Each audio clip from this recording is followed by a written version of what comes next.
ঝগড়া বিবাদ করে কি হবে?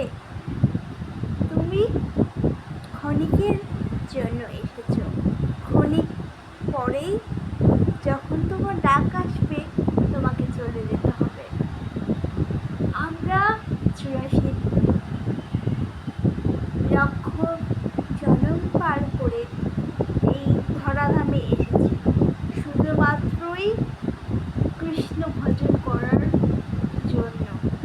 কৃষ্ণ বুঝিবার তরে সংসারে আইনু মায়াজালে বন্দী হয়ে বৃক্ষ সম হইল। যাই হোক, কৃষ্ণ ভজন আমার হয় না, কিন্তু চেষ্টা করি শত কাজের মাঝেও প্রভুকে বা গোপালকে ডাকার চেষ্টা করি। কি হবে এই মায়াজালে বন্দী হয়ে? একদিন তো ছেড়েই যেতে হবে।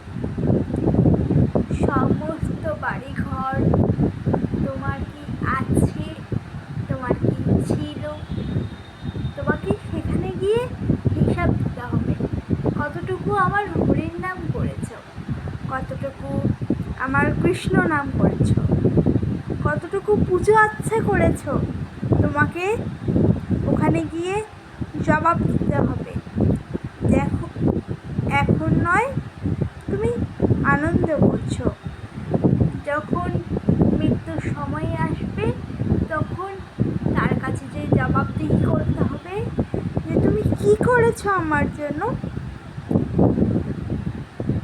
আমি তখন কি বলবো জানি না, তবু হরির নাম ছাড়বো না। এই আমি হয়তো বা কথা দিয়েছিলাম মায়ের গর্ভে থাকতে যে ধরাধামে গিয়ে তোমার নাম, কিন্তু আদৌ করি না আমরা। সেটাই হচ্ছে আমাদের ভুল। আমাদের বারবার ভুল করলে ক্ষমা করা যায় না। ভগবানও হয়তো আমাদের ক্ষমা করেন না, কিন্তু তিনি বলেন না, আমাদের আগলে রাখেন, আমাদের বুঝিয়ে দেন, প্রমাণ করে দেন আমি তোমাদের পাশে আছি। হয়তো বা ছোট্ট কিছু নয়, অনেক বড় বিশ্ব ব্রহ্মাণ্ড তিনি সামলান। আমাদের কথাও তিনি বুঝতে পারেন। তো হে ভগবান, তুমি নিজেও ভালো থাকো, আমাদেরকেও ভালো রেখো। এটুকুই বলবো যে মরার আগে যেন আগে থেকেই তোমার নাম করতে পারি ঠাকুর, তোমার চরণে আমাকে একটু ঠাঁই দিও।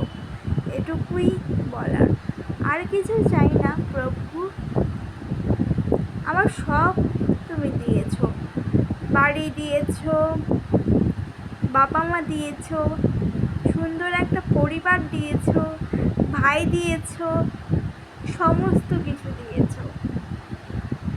আমার শুধু ভক্তিটুকু থাকলেই যথেষ্ট। শত বাধার মাঝেও যেন তোমার হরির নামটুকু করতে পারি, তোমার পথ প্রদর্শক হয়ে থাকতে পারি। তুমি যেমন ধরাধামে এসেছিলে শ্রী চৈতন্য রূপে,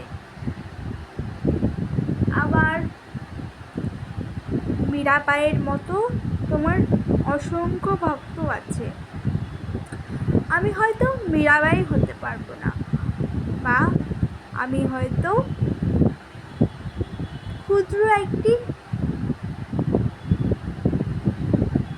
ছোট্ট পিঁপড়ের সাথেই তুলনা করলাম। তুমি আমার কাছে আমার পিতা মাতা, তুমি আমার কাছে আমার স্বামীর মতো। আমি জানি যে তুমি সকলের ভালো করো। আমি জানি যে তুমি আমাকে আগলে রাখো। আমি যখন একা থাকি জানি তুমি আমার পাশে আছো। তো এইভাবেই পাশে থেকো প্রভু, আর কিছু চাই না। তো কিছু বলার নেই। এটুকু কবিতাটাই তোমাদের কেমন লাগলো একটু কমেন্ট করে জানাবেন। টাটা।